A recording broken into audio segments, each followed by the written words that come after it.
मध्य रेल्वे सोलापूर विभागाचे विभागीय रेल्वे व्यवस्थापक नीरज कुमार दोहरे यांच्या मार्गदर्शनाखाली आणि वरिष्ठ विभागीय व्यावसायिक व्यवस्थापक LK रणएवले, सहाय्यक वाणिज्य व्यवस्थापक कल्पना बनसोडे, सहाय्यक वाणिज्य व्यवस्थापक हर्षिद बिश्नोई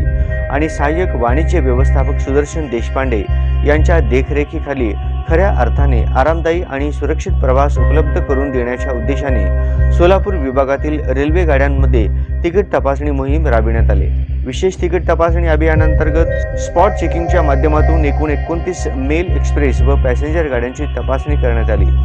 यामध्ये विना तिकीट प्रवासी, अनियमित प्रवासी व प्रमाणापेक्षा जास्त सामान घेऊन जाणारे प्रवासी, घाण पसरविणारे प्रवासी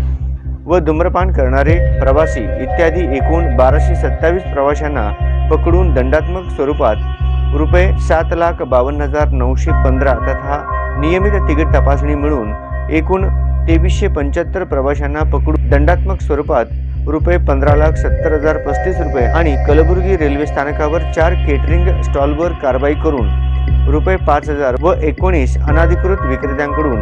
₹6,455 दंड वसूल करण्यात आला आणि 2 अनाधिकृत विक्रेत्यांना पकडून रेल्वे पोलिसांच्या स्वाधीन करण्यात आले। ही कारवाई एकूण 92 कर्मचारी आणि रेल्वे सुरक्षा बलाचे एकूण 21 जवान यांनी मिळून यशस्वी केली। या माध्यमातून रेल्वे प्रशासन प्रवाशांना असे आवाहन करते